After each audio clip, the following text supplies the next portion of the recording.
Welcome back to all of you.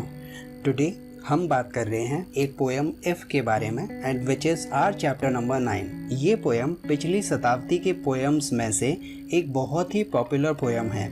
इसे 1910 में लिखा गया था। ये एक मोटिवेशनल पोएम है जो हमें बताती है कि हम डिफ़िकल्ट सिचुएशन से निकलने के लिए अपना बेस्ट कैसे दे सकते हैं और हमें अपना बेस्ट हमेशा देना चाहिए और सफलता मिलने पर हमें एरोगेंट नहीं होना चाहिए। अब क्या कहती है इसकी समरी? ये एक लिरिकल पोएम है। इसमें कोई स्टोरी तो नहीं है, लेकिन इसमें आइडियाज़ को एक्सप्लोर करने की बात की गई है, जिसमें स्पीकर रीडर को कुछ वाइज एडवाइस देता है कि जो भी हम चाहें उसे कैसे पाएं और किन चीज़ों को करना अवॉइड करें और दूसरों के बैड बिहेवियर को कॉपी ना करें। इन सभी चीज़ों की बात इस पोएम में बताई गई है। तो चलिए हम आगे बढ़ते हैं और बात करते हैं इसके स्टैंजास की। इस पोएम में टोटल 4 स्टैंजास हैं, तो उन स्टैंजास को हम रीड करेंगे और उसके बाद में उनका मतलब हम हिंदी में समझेंगे। So let's go ahead and begin the discussion. Stanza number 1, पहले हम इनको रीड कर लेते हैं, उसके बाद में फिर हम इसको समझेंगे। If you can keep your head when all about you are losing their and blaming it on you, if you can trust yourself when all men doubt you, but make allowance of their doubting too. If you can wait and not to be tired by waiting or being lied about, don't deal in lies, or being hated, don't give way to hating, and yet don't look too good, not talk too wise.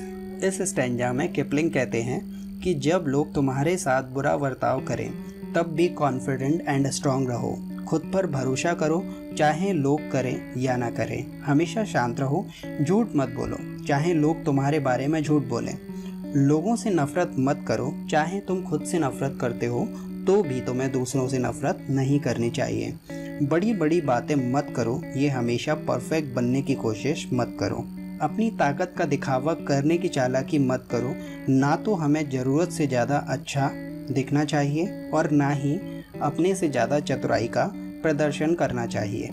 So that's what stanza number 1। आगे चलते हैं, बात करते हैं second stanza की। Stanza number 2, if you can dream and not make dreams your master, if you can think and not make thoughts your aim, if you can meet with trump and disaster and treat those two impostor just the same, if you can bear to hear the truth you have spoken, to stood by knaves to make a trap of fools, or was the things you gave your life to, broken and stoop and build them up with worn out tools. Stanza number 2 हमें हमारे thoughts और action पर सलाह देता है, advice देता है। हमें हमेशा सपने देखने चाहिए, लेकिन हमें अपने आप को अपने सपनों द्वारा कंट्रोल नहीं करने देना चाहिए। हमें फेलियर्स और सक्सेस के साथ हर समय नॉर्मल रहना चाहिए। हमें सच की जानकारी होनी चाहिए जो लोगों के द्वारा तोड़ मरोड़ के पेश किया जा रहा हो। हार जाने पर भी हमें कोशिश करते रहना चाहिए जब तक हम जीत ना जाएं। Stanza 3, if you can make one heap of all your winnings and risk it on one turn of pitch and toss and lose and start again at your beginnings and never breathe a word about your loss.